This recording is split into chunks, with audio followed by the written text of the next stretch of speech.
നമസ്കാരം. അനേകായിരം രുചികരമായ ഭക്ഷ്യവിഭവങ്ങൾ കഴിക്കാൻ ഭാഗ്യം ചെയ്തവരാണ് മനുഷ്യകുലം. പ്രകൃതി ഒരുക്കിയ ജൈവ വൈവിധ്യം തന്നെ അവർ ഉപയോഗിച്ച് മനസ്സ് നിറയും വരെ ആസ്വദിക്കുന്നു. പലതും കുറച്ചും കൂടുതലും ചേർത്തും ഓരോ ദിനവും പുതിയ വിഭവങ്ങൾ തയ്യാറാക്കുകയും അത് കഴിക്കുകയും ചെയ്യുന്നു. ഇങ്ങനെ കഴിക്കുന്നതിനോടൊപ്പം തന്നെ കുറച്ച് ശേഖരിക്കാനും മനുഷ്യൻ മറക്കാറില്ല. ഭക്ഷ്യവിഭവങ്ങൾ ക്ഷാമകാലത്തേക്ക് ശേഖരിക്കാനും അധികമുള്ളത് പിറ്റേ ദിവസമെങ്കിലും ഉപയോഗിക്കാനും മനുഷ്യൻ വ്യത്യസ്തമാർന്ന് സൂക്ഷിക്കാൻ മാർഗങ്ങളാണ് കൈക്കൊള്ളുന്നത്. ഇന്ന് റെഫ്രിജറേറ്ററുകളും ഫ്രീസറുകളും പ്രിസർവേറ്റുകളും ലഭ്യമാകുന്ന കാലത്ത് ഇതെല്ലാം കുറച്ചുകൂടി എളുപ്പമാണ്. എന്നാൽ ഇതൊന്നും കണ്ടുപിടിച്ചിട്ടില്ലാത്ത കാലത്ത് മനുഷ്യൻ സാധനങ്ങൾ കേടുകൂടാതെ സൂക്ഷിച്ചു. നൂറുകണക്കിന് വർഷങ്ങൾ വരെ കേടുകൂടാതെ മൃതദേഹങ്ങൾ മമ്മിഫൈ ചെയ്ത് സൂക്ഷിക്കാൻ വരെ അന്നത്തെ കാലത്ത് മനുഷ്യന് സൂത്രവിധികൾ ഉണ്ടായിരുന്നല്ലോ. പണ്ടുകാലത്തെ മനുഷ്യൻ ഉപയോഗിച്ചിരുന്ന ഒന്നാണ് പാൽ. കാലി വളർത്തൽ ആരംഭിച്ച കാലത്തെ പാലിന് എന്തൊക്കെയോ കിടിലൻ ഗുണങ്ങളുണ്ടെന്ന് മനുഷ്യന് മനസ്സിലായിരുന്നു.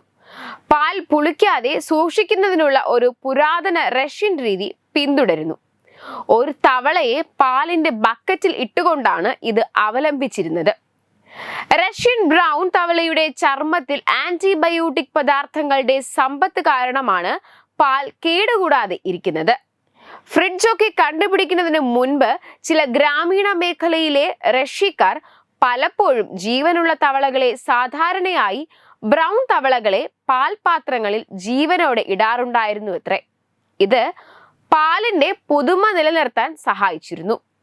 ചില തവളകൾ ഉൾപ്പെടെയുള്ള ഉഭയജീവികൾ അവയുടെ പരിസ്ഥിതിയിലെ രോഗകാരികൾക്കെതിരെ സ്വാഭാവിക പ്രതിരോധം എന്ന നിലയിൽ ആന്റിമൈക്രോബിയ സംയുക്തങ്ങൾ ചർമ്മത്തിലൂടെ സ്രവിക്കുന്നു.